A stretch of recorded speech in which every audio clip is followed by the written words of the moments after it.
Okay.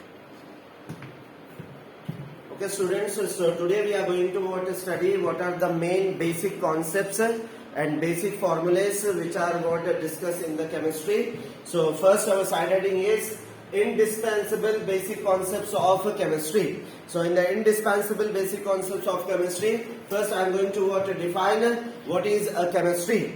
Okay. So chemistry can be defined in this way. That is, it is one of the branches of sciences which deals with the characteristics and composition of all materials.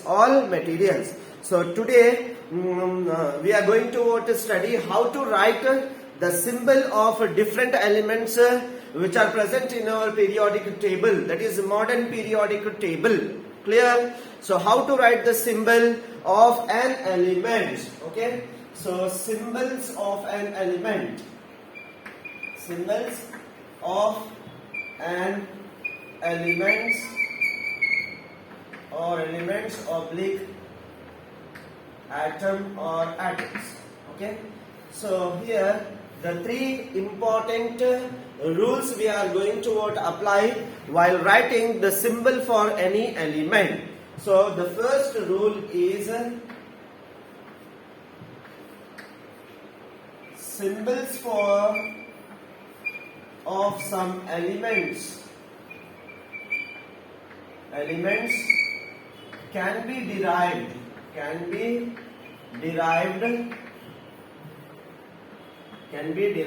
from the first letter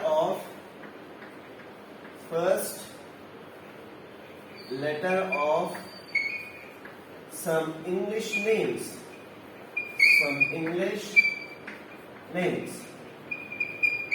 And second one is symbols of some elements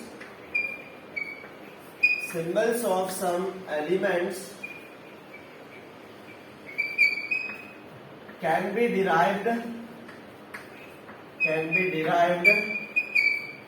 from the first two letters, the first letter and any other letter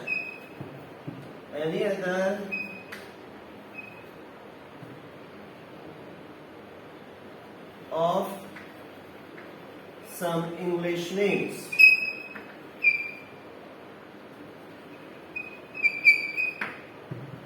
And third rule is symbols of some elements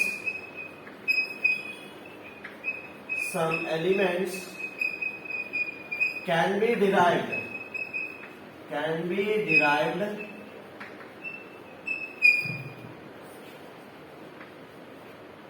from the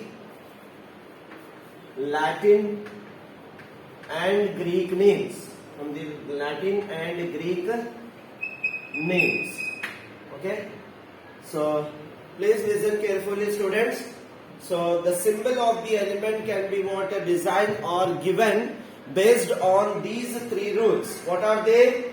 First rule is the symbols of some elements can be derived from the first letter or first alphabet of the English name. And the second rule is the symbols can also be given for different elements based on their first letter as well as another letter of the English name. Means two letters we are using. And the third rule is while writing the symbols for any elements in the periodic table, you can go for taking the Latin as well as Greek names of the element.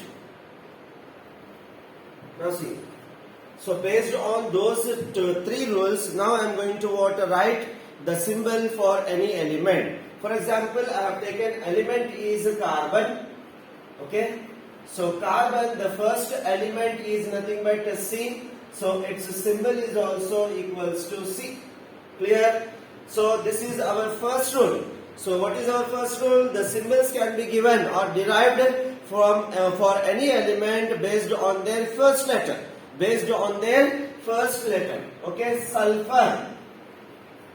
Then it should be what represented as S. Oxygen. Okay, so its first letter is O, so it can be written as O. Is it clear? Then nitrogen. Nitrogen. So its first letter is N, so it will be given symbol as N. So these are the few elements I have taken. Those are nothing but carbon, which is represented or given the symbol C. Sulfur, so sulfur means S is the first letter, which is written as S. Oxygen, so oxygen is started with O, so its first letter is O. Nitrogen, it starts with N, so symbol is what equals to N. Now the second rule, we are going to what define the symbol, okay, or given the symbol based on the second rule. What is the second rule? The symbol can also be derived based on their first letter as well as another letter or alphabet of the element. Another element. Okay, so here I can take few examples. Calcium. Okay, calcium. So always the first letter should be written as capital, and its next preceding letter or any other letter of the element means Ca will be the symbol calcium. Is it clear? Now I will take one more example, magnesium. Okay, magnesium. So for magnesium, the symbol will be given as M as well as any other letter of the element. So Mg will be the symbol of this magnesium. Okay, calcium, Ca, magnesium, Mg. Is it clear? Bromine. Okay, bromine, B-R-O-M-I-N-E. So the alphabet that is a bromine, Br. Okay, chlorine. Chlorine. So here C as well as L, Cl. Chlorine, bromine, magnesium, calcium. So these are the water symbols which will be given based on the two letters of the English names. Now, based on the third rule. What is the third rule?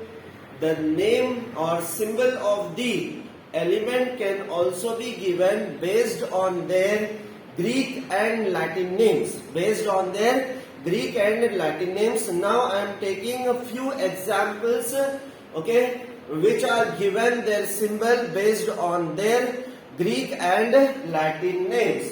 So first I will write the English name. Then it is what I will write the symbol, name in a language other than English.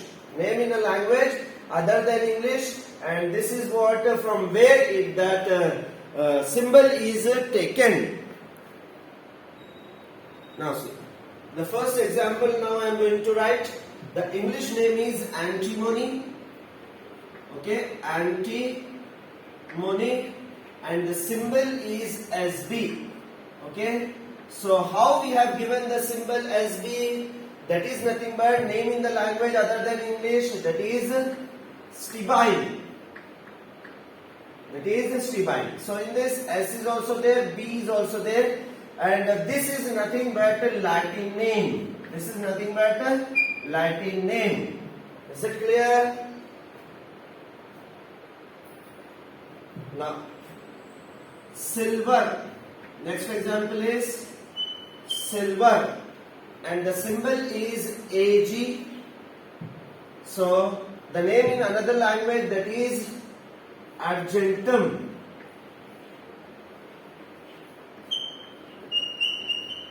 And this is also a Latin name. This is also a Latin name. Okay. Next is zinc. The symbol is Zn. Okay, here also zinc, and this is also Greek name.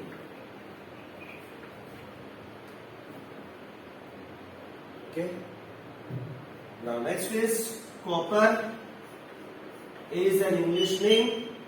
Its symbol is Cu, and name in a language other than English is cuprum.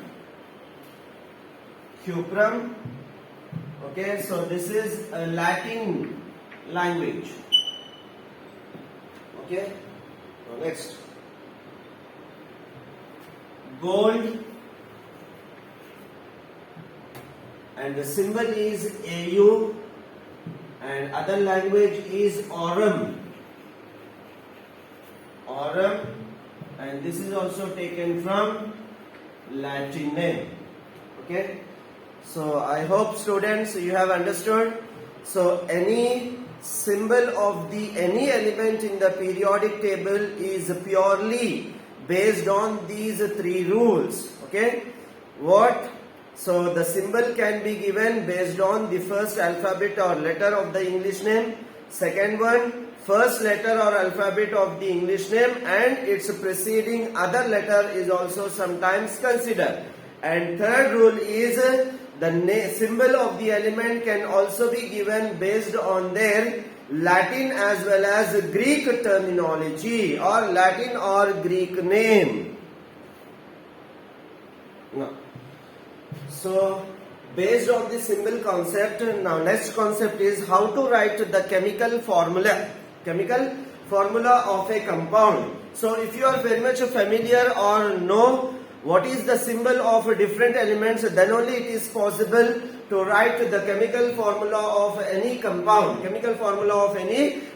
So before going to write the chemical formula of a compound, you should know the few basic terms which are involved in writing the chemical formula of a compound. So first I am going to define what is a valency of an element. What is a valency of an element, and based on the valency of an element, next the variable valency concept is also there. Sometimes few elements will have more than one valency also. So you should know what is the variable valency also. Okay, and after defining the valency, so while defining the valency, we have the two types of valencies. One is electropositive elements are there, and a few elements are electronegative elements are also present. So whenever we are going to write a chemical formula, definitely it is what made up of two valencies. What are they? One is electropositive valencies and another one is electronegative valencies. If you combine both electropositive and electronegative elements, then only you can write a chemical formula of a compound. Is it clear?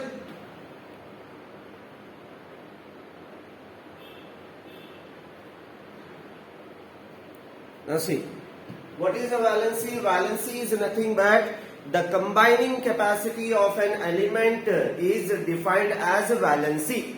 Okay, so this valency can also be defined in what how the number of hydrogen atoms can be combined with any element. What I am saying?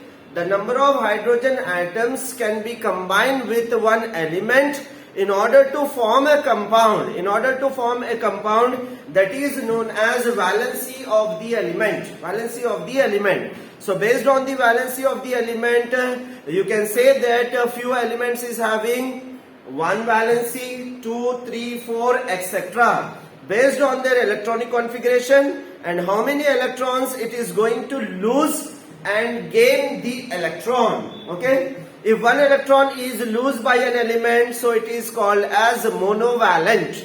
Okay, if it is going to lose two electrons, then it can be what call it as a divalent. So it is purely based on the number of hydrogen atoms which are going to combine with an atom or element to form a compound. To form a compound, that is nothing but valency. So in order to define the valency, I will take here few examples.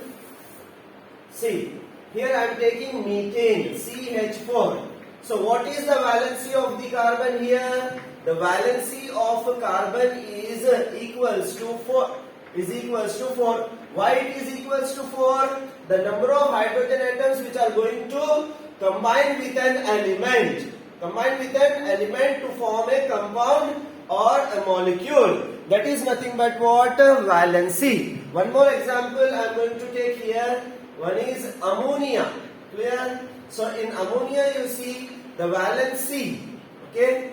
the valency of nitrogen, that is equals to 3. Okay, so why it is 3? The number of hydrogen atoms are going to combine with the nitrogen are 3. That's why its valency is equals to 3.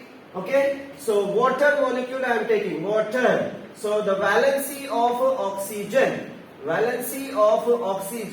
that is equals to 2. Why? The number of hydrogen atoms are 2, which are going to combine with oxygen to form a compound, that is water molecule. Clear? So like this, the valency can be derived or defined based on the number of hydrogen atoms which are going to combine with any element to form a compound. To form a compound is known as valency.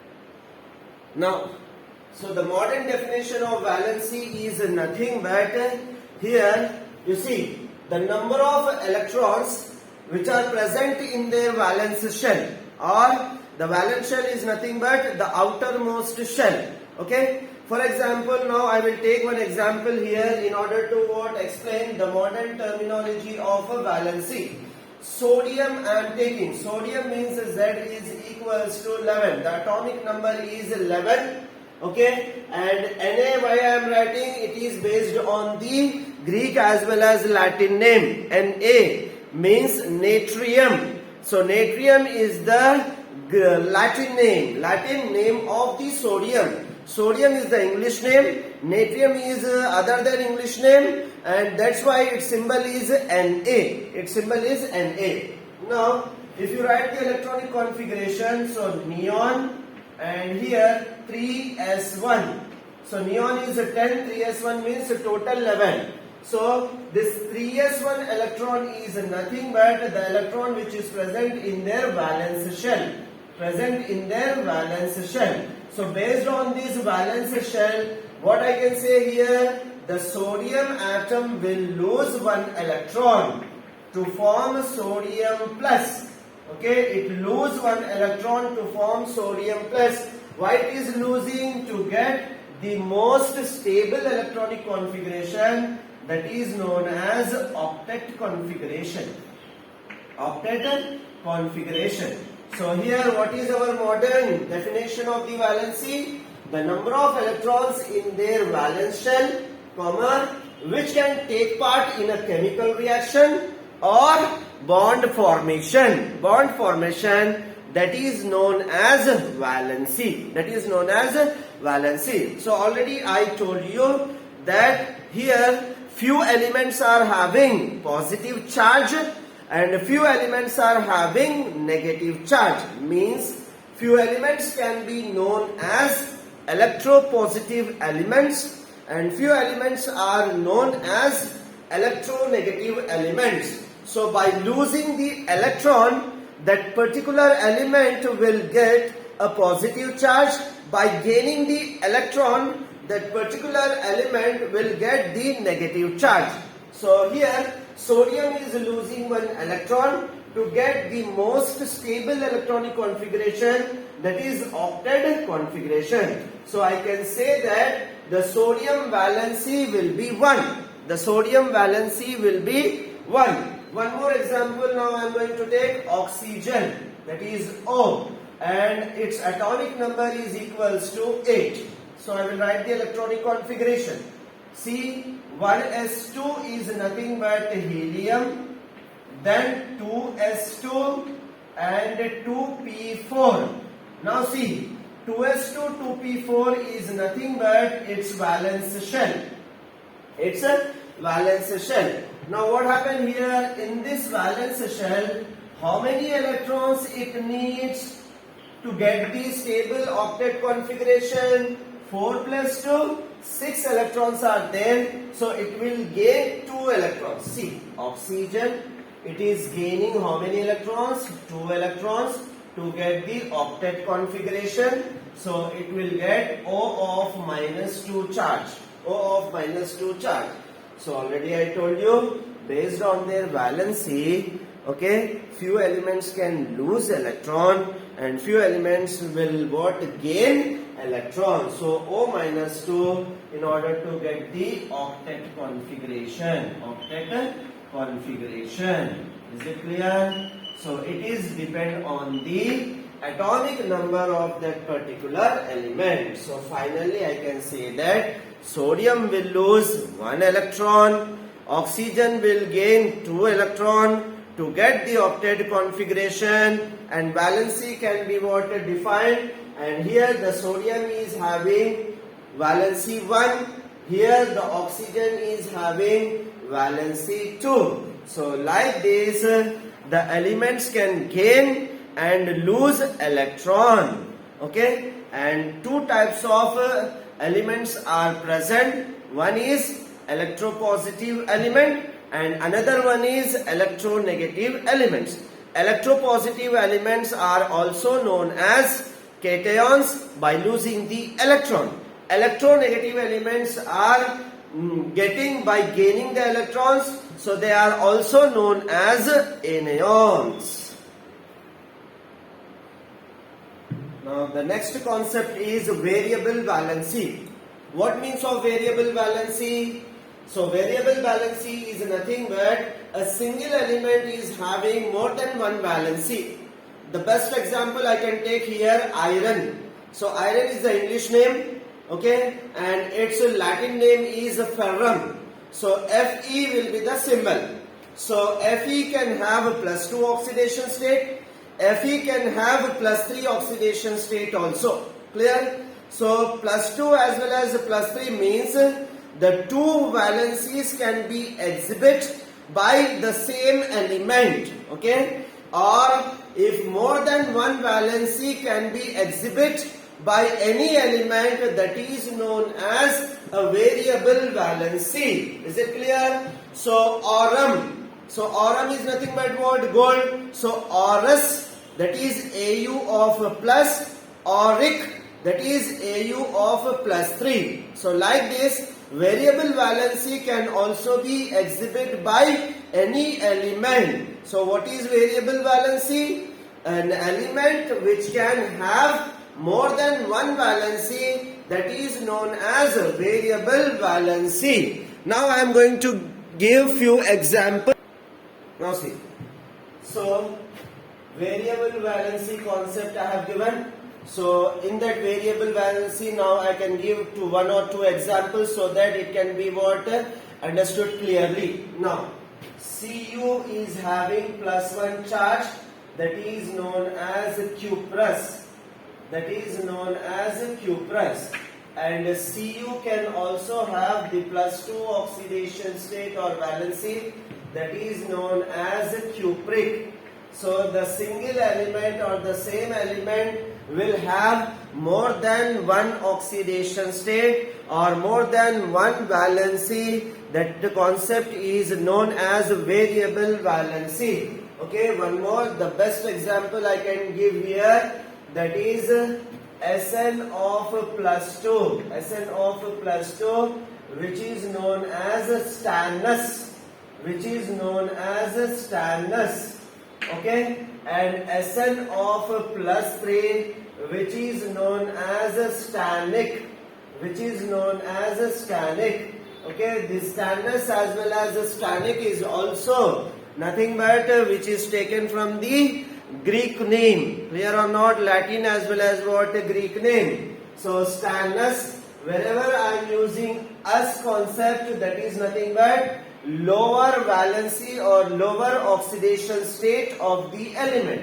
Wherever I am using ic concept, that element is having the highest or higher oxidation number or valency. The same thing here also. See, as means copper is having lower oxidation number or lower valency, that's why Cu of +1.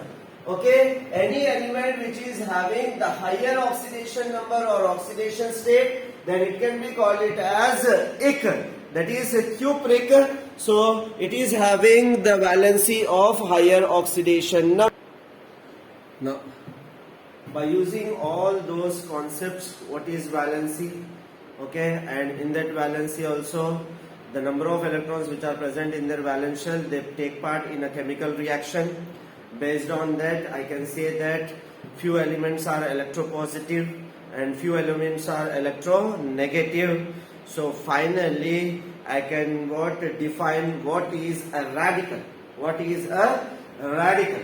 So what is a radical? A radical is nothing but it is made up of an atom or group of atoms. An atom or group of atoms of same element or different elements also. Of the same element or different elements which carries charge. Which carries charge. Now charge in the sense, already I told you what is the charge. Any radical can have either positive charge or negative charge, and that whole radical will be treated as a single unit. Treated as a single unit, that is known as a radical. Is it clear? So further, based on their valency and everything, okay, what I am going to define? A radical. A radical is nothing but it is made up of an atom, or sometimes it is made up of group of atoms also. Group of atoms of same element or different elements. But that elements or whatever elements are participate, that will have a particular charge. Particular charge. Either positive charge or negative charge. Negative charge, and that whole compound will be treated as a single unit. Will be treated as a single unit. So it is known as a radical. So by using the concept of a radical, now I can take here, give one example also. Okay. What is the example here? Now you see nitrogen, which is containing -3 charge. So I can say that it is a radical. It is a radical, but it is made up of what? An atom, a single element. Only nitrogen is there. So its name is nitride. Its name is nitride. Its name is nitride. Is it clear? Now CO3 of -2. So this is also known as a radical, and it is made up of more than one atom. It is made up of more than one atom. Carbon is there and oxygen is there. Okay, so sometimes it is what? The same elements or different elements also. Different elements which carries the charge. What is the charge? Divalent. That is -2 charge is possessed by this molecule, and it will be treated as a single unit. So it is nothing but what? Carbonate ion. Carbonate ion. So based on the positive as well as what? Negative charge. So I can take Na plus. So this is what? Sodium ion. Sodium ion. Sodium ion. Nitride. Okay. Now next is what here? Positive. Ca of +2. That is what? Calcium ion. So all these are nothing but radicals. Okay. They are known as or treated as a radical. So in radicals, they are further classified as, one is acid radical or acidic radical, acid radicals, and another one is basic radical. Okay, acidic radicals and basic radicals. Now what are basic radicals? Basic radicals are nothing but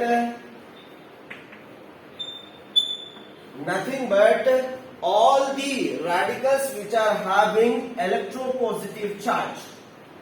Electropositive charge.